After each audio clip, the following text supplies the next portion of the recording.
How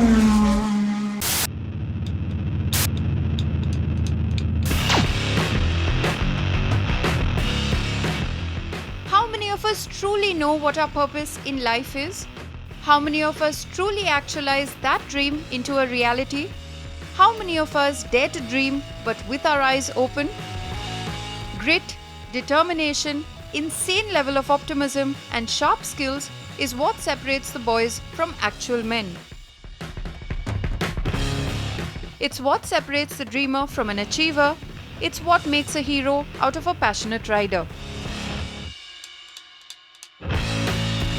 Most men would think that they're invincible on a motorcycle, especially when you're going fast. It's because that's how you feel. You just feel like everything's in that moment and you just feel so alive, and you can feel the ground that you're on, the wheel, how much traction it has, the wind, everything is just that whole experience. It's so immersing that you don't really think about anything else in life, and it's just at one moment. Logic doesn't even come into play. So yes, I think we're invincible when we're racing our motorcycles.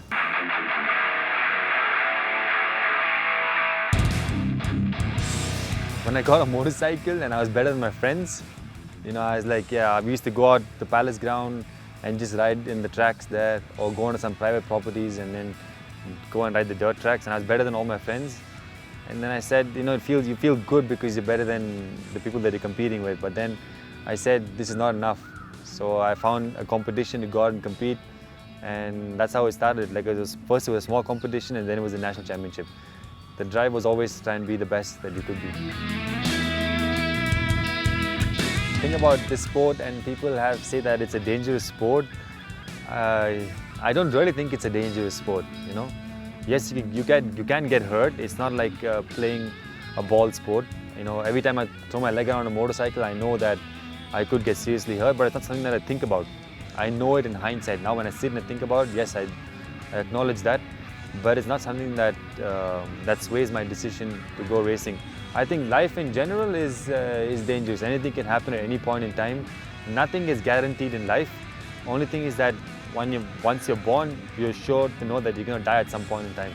And in this short span, in this life that you have, you make the most of it. And for me, motorcycle racing is where I can experience life to the fullest.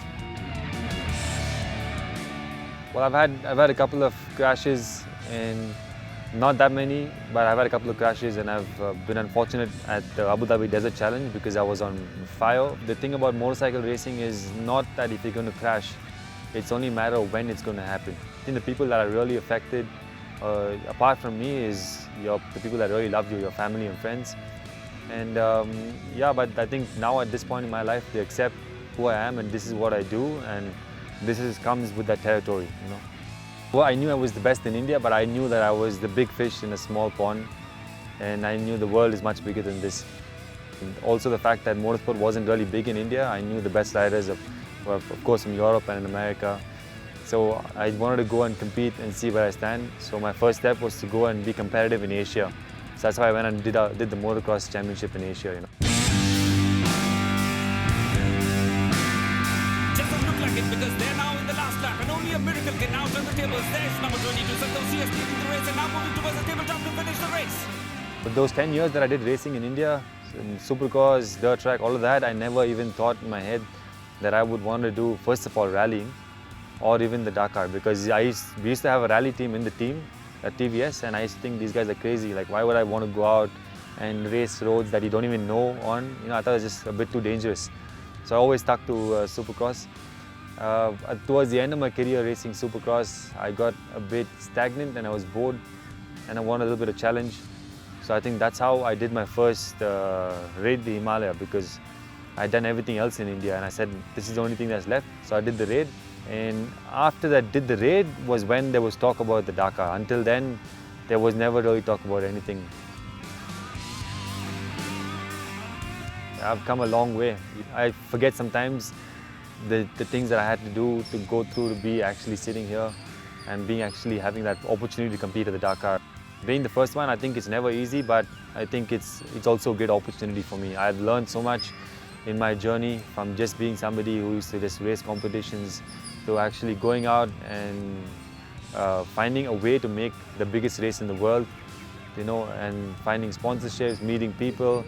It's been a fantastic journey for me, and I wouldn't have done it any other way.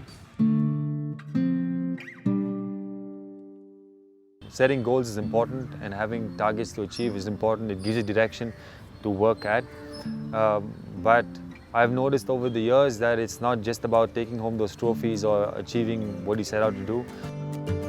It's that journey from when you set your mind to doing something to actually achieving it is what you actually take back home. That's what actually gives you fulfillment in life. So I love that experience of chasing my dreams and goals, but I also enjoy the experience of getting there.